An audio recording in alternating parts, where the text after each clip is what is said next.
Listo. El mensaje del día de hoy, cuando Omar me platicaba si podía yo compartir el día de hoy con ustedes, yo le dije, yo encantado, pues sobre todo en estos espacios que me traen muchos recuerdos a veces de mi papá, cuando creábamos y muchas veces hacía este tipo de reuniones. Y comencé a escribir, mi hermano, empecé a escribir, yo le decía al Espíritu Santo, indícame qué quieres que nosotros platiquemos, qué nos quieres enseñar. Y comencé a escribir diferentes líneas del mensaje. Y ayer mi esposa me decía, oye, ¿ya tienes la palabra? Le decía, no. Y llevaba 2 noches tratando de escribir y me quedaba como en cero, ¿no? Como diciendo, ¿qué quieres que ponga? Y empezaba a escribir un mensaje, después me iba hacia otro, después me iba hacia otro. Y el día de hoy estaba en la mañana diciendo, Señor, tengo 3, empecé a abrir mis apuntes en la oficina, me encerré. Y dije, ¿qué quieres que hable? Y entonces comencé y Dios me empezó a poner como la fusión de este mensaje. Y hoy lo que te quiero pedir es que tomes, porque es un mensaje que impactó mi corazón y yo creo que también va a impactar el tuyo. El mensaje del día de hoy se dice, el verdadero plan de Dios en una tormenta. ¿Cuántos de los que estamos aquí nos hemos enfrentado a tormentas? Todos, ¿no? ¿Y cuántos tenemos la responsabilidad de tener a nuestras casas, a nuestras esposas, a nuestros hijos, y de repente nosotros tenemos esa responsabilidad de ser proveedores y de llegar con ellos, y cuando nos enfrentamos a veces a una situación complicada, muchas veces nos aislamos y estamos preocupados, y de repente en las noches no podemos dormir porque decimos qué vamos a hacer o cómo le vamos a hacer, y entonces comenzamos a acercarnos y a veces no encontramos una respuesta. ¿A cuántos nos ha pasado? Muchas veces. Hoy seguramente te has enfrentado en esto. Pero también de repente viene una pregunta, ¿cuántos de los que estamos aquí hemos fracasado? ¿Cuántos hemos fracasado? ¿No? Y entonces comencé este mensaje con esto, y el título que Dios me daba es el verdadero plan de Dios en una tormenta. Y una de las cosas con las que quiero empezar, porque vamos a empezar a ligar, te pido que en estos 30 minutos me pongas toda tu atención, porque Dios nos quiere llevar a diferentes maneras a hacer un cierre y un mensaje que Dios quiere dejar en tu corazón y en mi corazón. Una de las cosas que a mí me pasa mucho cuando viajo es agarrar el celular, y cuántos en nuestro celular tenemos las fotos de nuestros hijos, de nuestra esposa, y de repente cuando estoy viajando tomo mucho el celular y comienzo a ver las fotos de mis hijos, comienzo a ver la foto de cuando estaban pequeños, fotos cuando nacieron, fotos cuando estaba con mi esposa que éramos novios, cómo fueron creciendo, y comienzo a ver la foto de cada uno de ellos. Y disfruto mucho porque cuando comienzas a ver eso, comienzan a llegar recuerdos, comienzan a llegar en esos momentos en los que estaba, en los momentos en los que de repente nos reíamos, ¿no? Esos momentos en los que te hicieron sonreír, esos momentos en los primeros veces que vimos a nuestros hijos en nuestros brazos. Pero de repente llegó una pregunta a mí cuando Dios me llevaba hace un par de días a esto, y comenzaba yo a recordar esas fotos y decía, sí, es verdad, disfruto mucho esos momentos en los que a lo mejor estás en el autobús o estás en el avión o donde sea, y de repente comienzas a ver y empiezas a reír, a sonreír recordando. Pero algo que llegó a mí hace 2 días era, de esas fotos que tú ves acerca de tus hijos, ¿por qué te acuerdas de lo bueno y no lo malo? Porque nuestros hijos, dependiendo la edad que tengan, se enfrentan a situaciones, ¿cierto? De repente están en el kinder, la primera vez que llegan a la escuela, y se ponen a llorar porque se separan de papá o mamá y lloran.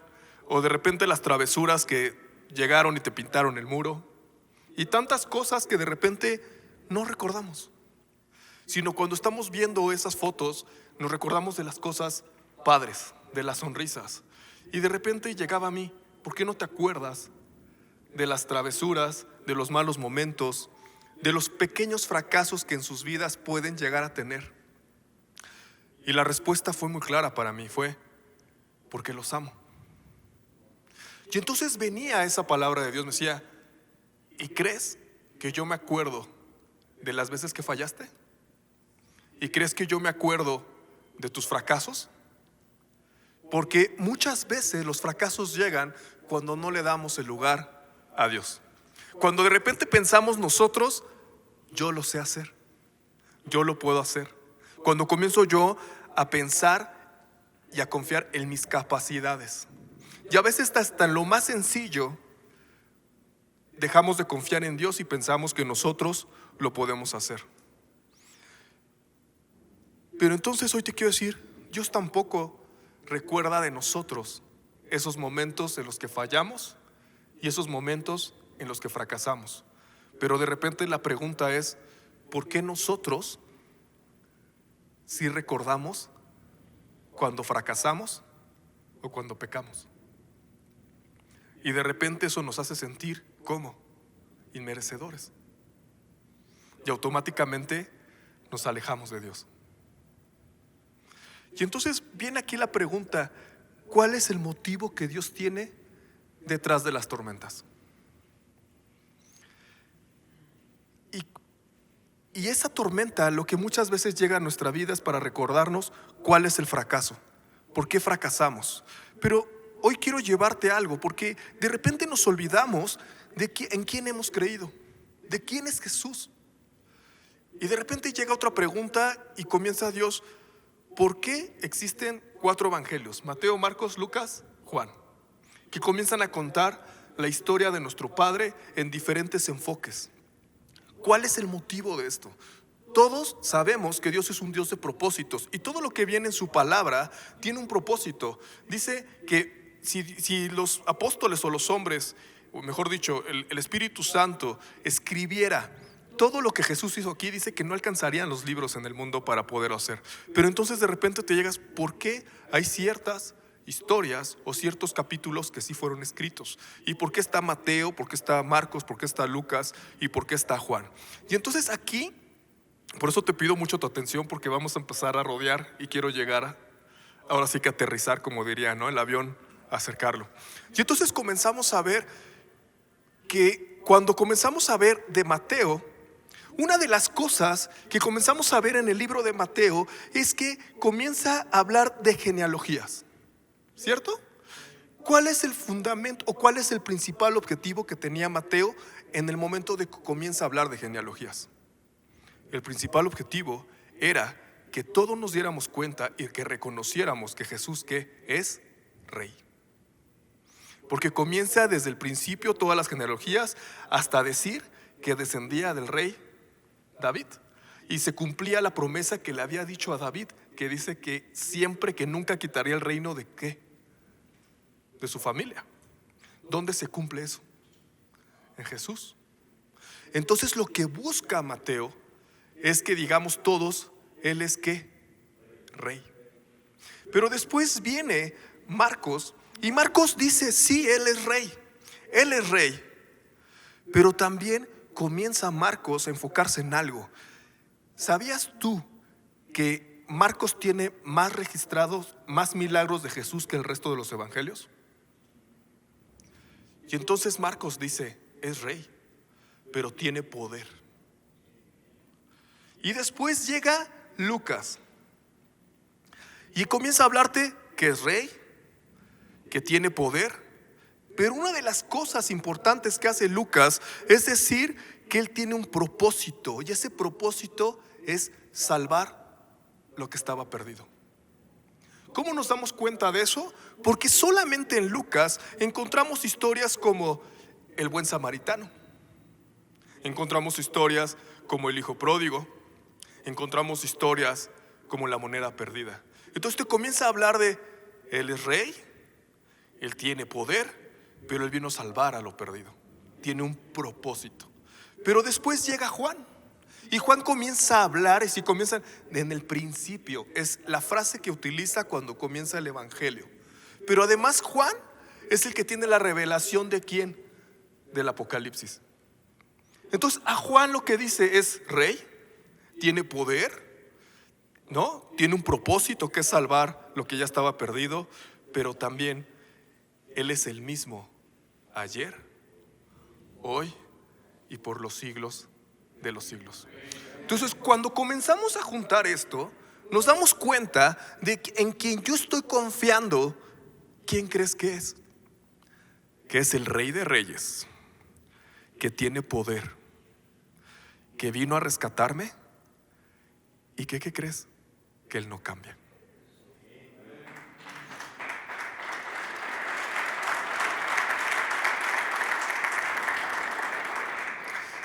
¿Por qué es importante esto para nosotros? Porque Él sabía que íbamos a estar en el mundo. Nosotros no somos parte del mundo, pero Él sabía que íbamos a estar. Y dice, en el mundo tendrán que, pero no teman, yo he vencido. Pero también nos dice, yo estaré con ustedes hasta qué. Entonces te está diciendo, ¿has creído en mí? Que soy rey, tengo el poder, vine a rescatarte y no cambio. Y entonces llega otra vez la pregunta, ¿qué pasa cuando nos enfrentamos a una tormenta? ¿Qué es la tormenta? Podemos decir que es una adversidad, podemos decir que vienen dificultades. Muchas veces la vida la trae, otras veces son nuestras propias consecuencias. Malas decisiones, ¿no? Todas las decisiones que tomamos tienen buenas o malas consecuencias, pero todo tiene una consecuencia.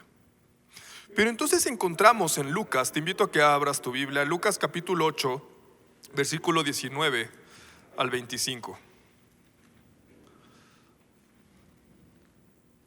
Te habla de la tormenta, ¿no? Alguien que me pueda ayudar, que traiga su Biblia. Lucas capítulo 8, versículo 19 al 25. ¿Qué dice? Aconteció un día que entró en una barca con sus discípulos y les dijo, pasemos al otro lado del lago, y partieron. ¿Qué más? Pero mientras navegaban, él se durmió y se desencadenó una tempestad de viento en el lago, y se anegaban y peligraban. Y vinieron a él y le despertaron diciendo, Maestro, Maestro, ¿qué perecemos? Despertando él, reprendió al viento y a las olas, y cesaron, y se hizo bonanza. Fíjate, tenía una tormenta, pero dice que había una tormenta en el mar. ¿En un qué? Imagínate que era tan el movimiento que había en la barca. Imagínate las olas para cubrir la barca. Pero hoy te quiero preguntar, ¿quién ha visto una tormenta en un lago? ¿No hay? ¿Por qué no hay una tormenta en un lago? ¿Qué es un lago?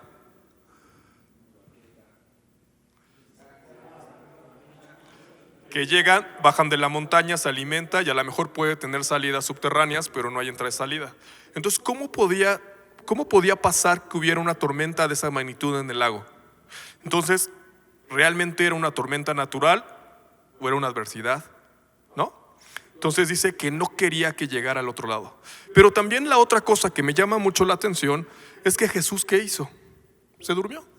¿Cuántas veces hemos estado a lo mejor en un avión y empieza una turbulencia, pero de turbulencias que quieres aterrizar y darle un beso al piso, ¿no? Pero, ¿y qué puedes dormirte? ¿Cómo se mueve? Terrible, ¿no? Ahora imagínate a Jesús, ¿qué estaba haciendo? Dormido.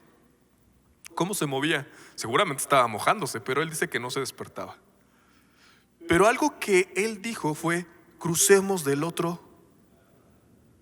Él les había dicho, estaban con el Rey de Reyes, el Señor de Señores. Le decía, vamos a cruzar de aquí a allá. Vamos, mientras cruzamos me voy a dormir, pero vienen conmigo. Pero dice que comenzó la tormenta. Entonces, ¿cuál es el tema que podemos encontrar en una tormenta? Imagínate tú que en esa tormenta tenías a 4 apóstoles que eran pescadores. Esos sí eran pescadores. Está hablando de Simón, Pedro, Andrés, Jacobo y Juan. Pescadores. O sea, ¿cuántas tormentas crees que se enfrentaron ellos? Cuando empezó la tormenta, para empezar, que les llamó la atención en un lago, ¿qué creen que habrán pesado ellos? Hay una tormenta más. Oye, ¿despertamos a Jesús? No. Lo podemos hacer nosotros. Seguramente pasó eso. ¿Por qué pensamos eso? Porque nosotros lo hubiéramos hecho. ¿Cuántas veces nosotros algo tan sencillo en la casa, ¿no? O sea, se descompone algo y ¿qué le decimos a nuestra mujer?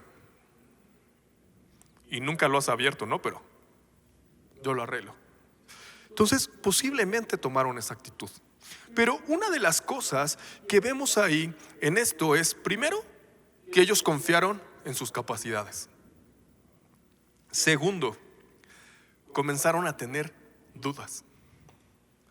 ¿Cuál fue lo que Jesús les dijo al principio? Crucemos, del otro lado. Entonces seguramente al ver la tormenta, primero ellos trataron con sus fuerzas hacer las cosas, y cuando se dieron cuenta que no podían, entonces comenzaron a dudar. Fíjate cómo empieza el tema en una tormenta. Tú te enfrentas a algo y lo primero que piensas es: voy a salir, yo lo voy a hacer. Pero cuando te das cuenta que tus fuerzas no te va a alcanzar, ¿qué es lo siguiente que va a entrar? Duda. ¿Lo voy a lograr? ¿No lo voy a lograr? Y empiezas a dudar. Pero ¿qué crees? Hay otro enemigo que viene atrás de la duda. Se llama, exacto, miedo. Entonces primero te sientes Juan Camaney, después dices creo que no soy Juan Camaney, y después comienza a llamar a tu corazón el miedo.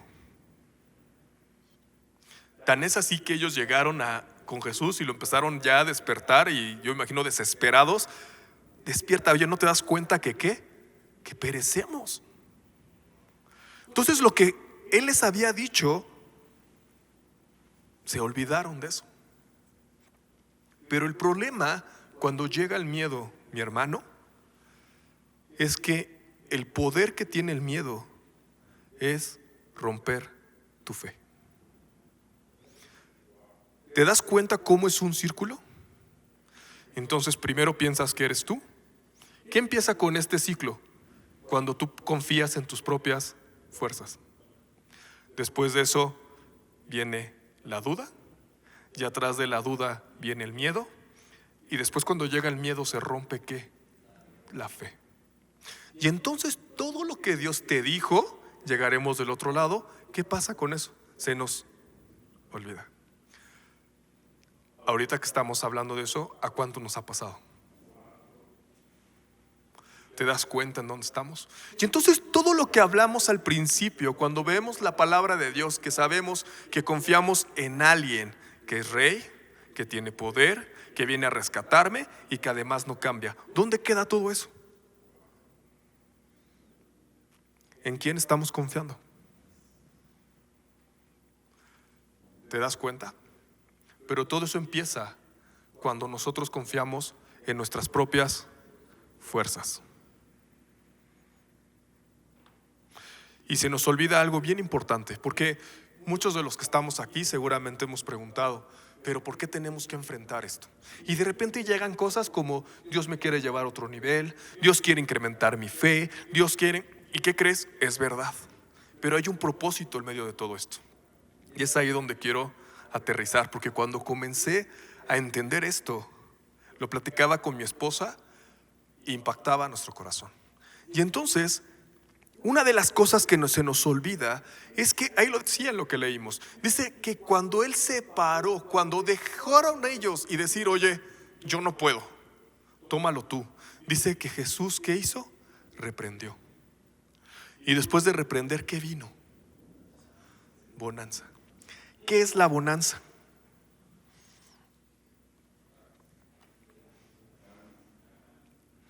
Algo más fuerte que eso. Es un periodo de prosperidad y abundancia. Cuando termina la tormenta, cuando logramos cruzar la tormenta, ojo, porque a veces la tormenta no la cruzamos. Cuando logramos cruzar la tormenta, automáticamente ¿qué va a llegar a nuestra vida de parte de Dios? Bonanza. ¿Qué es? Prosperidad. Es un tiempo de prosperidad. Y prosperidad, sabemos que no nada más es un tema económico, sino es que todo lo que hagamos nos salga ¿qué? Bien. Que nuestra relación con nuestra esposa esté, con nuestros hijos, en nuestro trabajo nos vaya. El concepto de prosperidad va mucho más allá, que todo lo que hagamos esté bien. Pero es cuando logramos cruzar la tormenta. Y entonces, ¿cuál es el secreto para cruzar la tormenta? Es que cuando nosotros identifiquemos que viene una tormenta, lo primero que hagamos sea: me hago a un lado, Dios, tómalo. Porque sabemos qué va a pasar. Cuando nosotros decidimos ser hombres, pero hombres no me refiero en Dios, sino hombres a la mexicana de yo lo puedo hacer, te vas a dar cuenta que estos 3 puntos, que la duda, que el miedo y la pérdida de fe va a venir atrás de eso.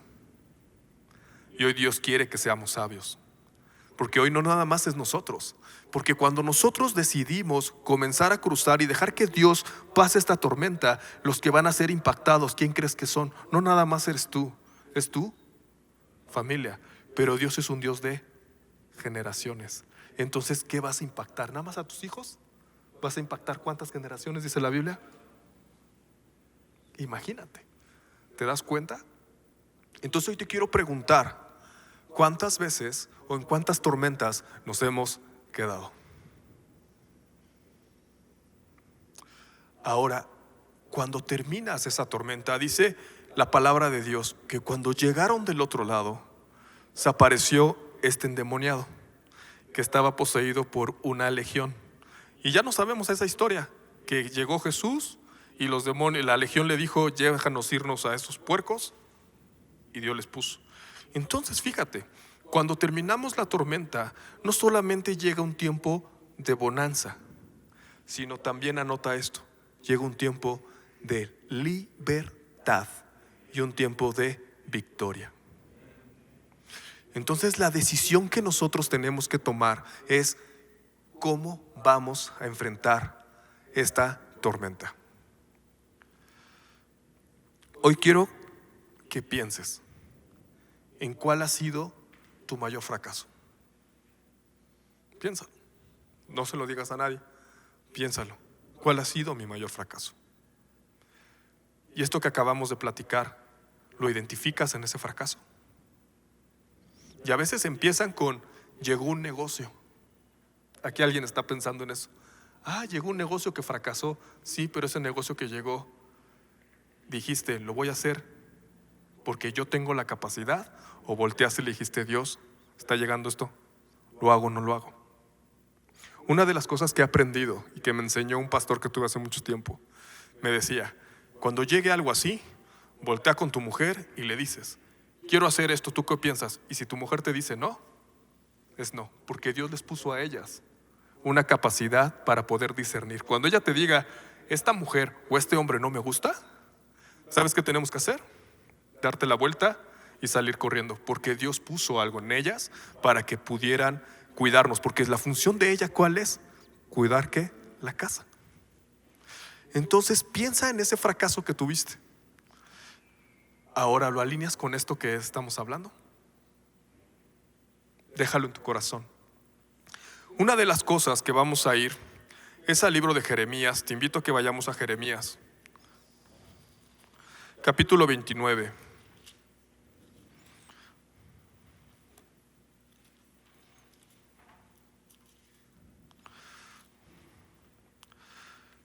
Te quiero platicar un poco de lo que habla Jeremías. Jeremías, cuando en la época del pueblo de Dios, era un tiempo bien complicado en el que se estaba enfrentando en la época de Jeremías. Era el tiempo de mayor fracaso que estaba teniendo el pueblo de Israel. ¿Por qué? Porque estaban tan entregados a la idolatría que ¿qué crees que hacían con sus hijos? Los sacrificaban a otros dioses. ¿Y sabes cómo los sacrificaban? Los quemaban vivos. Imagínate tú ofrecer a tu hijo a otro dioses para que sean quemados vivos.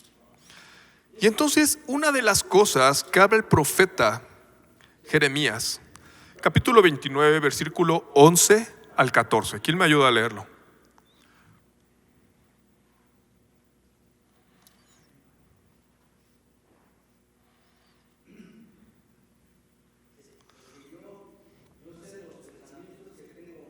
Acerca de vosotros, dice Jehová, pensamientos de paz y no de mal, para daros el fin que esperáis. Sigue. Hasta el 14, sí. Entonces me invocaréis y vendréis y oraréis a mí y yo os oiré. Sigue. Hasta el 14. Y me buscaréis y me hallaréis, porque me buscaréis de todo vuestro corazón. Amén. ¿Sí? Y seré hallado por vosotros, dice Jehová, y haré volver vuestra cautividad, y os reuniré de todas las naciones y de todos los lugares a donde os arrojé, dice Jehová, y os haré volver al lugar de donde os hice llevar. Fíjense, parece que Dios está hablando en dos partes. Primero dice, pues yo sé los planes que tengo para ustedes, dice el Señor, estoy en otra versión, son planes para lo bueno y no para lo malo, para darles un futuro y una esperanza. Está diciendo que tiene unos planes, pero de repente dice, esos días cuando oren los escucharé, si me buscan de todo su corazón podrán encontrarme, sí me encontrarán, dice el Señor. Pondré fin a su cautiverio, estableceré su bienestar, los reuniré en las naciones a donde los envié y los llevaré a casa de regreso a su propia tierra. Fíjense, como que habla de dos cosas bien separadas. Primero te comienza a decir, oye, a ver, te voy a regresar, ¿no? Y te voy a regresar de la tierra. Y si nosotros eliminamos el versículo 13 y el 14, de 12, 13 y 14, diría de esta manera: pues yo sé los planes que tengo para ustedes, dice el Señor, son planes para lo bueno y no para lo malo, para darles un futuro y una esperanza.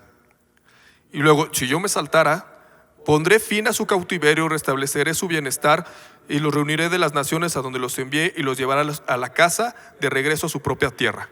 Dirías, el plan de Dios es liberarme, ¿no? Y regresarme. ¿Por qué a la mitad dice, si me buscares, me encontrarás? O sea, fíjate, por una parte dice, yo sé los planes que tengo para ti, planes buenos. Mira, te voy a tomar y te voy a regresar a la tierra que te di. Pero a la mitad te habla y te dice, si me buscares, me encontrarás. Fíjate a dónde voy a aterrizar. Parecen dos cosas diferentes, pero cuando comenzamos a hablar el contexto de lo que estaba viviendo el pueblo de Israel en Jeremías, de las cosas que más odia a Dios es la idolatría, ¿cierto? Estaban en el peor tiempo de idolatría el pueblo de Israel. Ofrecían a sus propios hijos. Todas las palabras que Dios nos dice y todas las promesas que Dios nos da, ¿en dónde vienen a veces el cumplimiento? En nuestros hijos. Dice la palabra de Dios que nuestros hijos, ¿qué son? Son la bendición que vienen de Él. Entonces Dios es un Dios de generaciones.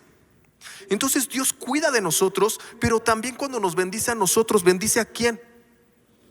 A nuestras generaciones. Entonces imagínate a Dios que de repente le dices, oye, lo que más te duele es que te engañe, la idolatría, pero además lo que es tu más grande bendición que me puedes dar a mí, la estoy ofreciendo a otros dioses. Exacto. Y además de eso, Dios le dice, pero yo sé los planes que tengo para ti, te voy a traer acá. Pero a la mitad dice, si me buscaras.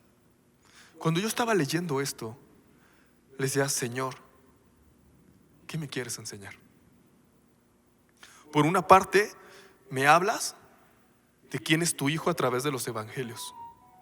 Por otra parte, me estás hablando cuál es el proceso que nos enfrentamos cuando tenemos una prueba, una tormenta.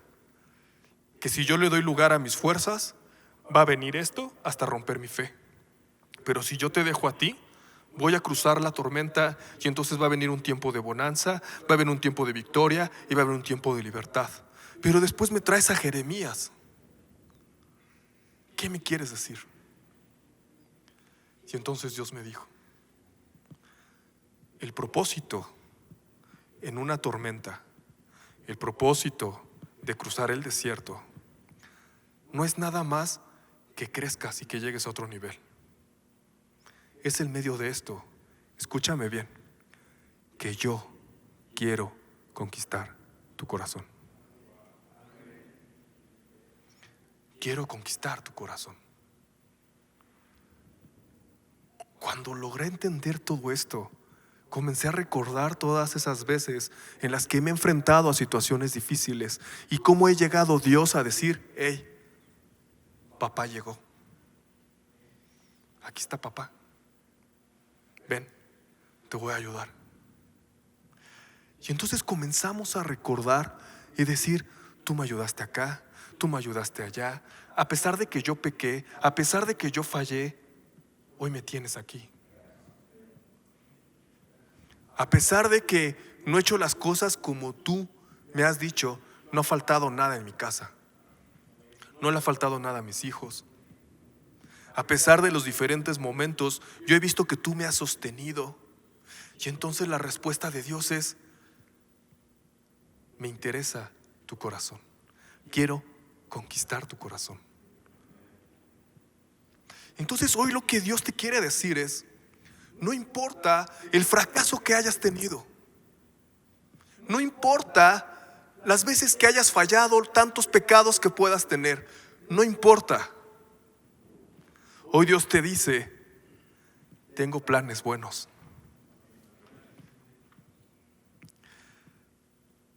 para darte un futuro y una esperanza. Y tú puedes contestarle a Dios, ¿por qué? Y Dios te va a decir, porque quiero conquistar tu corazón. Quiero conquistar tu corazón. Pero hoy quiero pedirle al Espíritu Santo que traiga a tu mente todas esas veces en las que hemos fallado, todas esas veces en las que nosotros hemos pensado que en nuestra fuerza íbamos a poder hacerlo. Pero también todas aquellas veces en las que estando en casa, después de estar en la tormenta y haber fracasado, nos hemos enojado con Dios. Y les hemos dicho, no es justo. ¿Por qué? Cuando no nos hemos dado cuenta de que lo que Dios quería en esa tormenta era llevarte a un lugar de bonanza, un lugar de victoria, un lugar de libertad, pero sobre todo conquistar tu corazón. Porque te quiero decir, Él sigue siendo rey, Él sigue teniendo poder, Él sigue salvando lo que estaba perdido, y Él es lo mismo ayer, hoy y por los siglos. Ese Jesús es el que predicamos.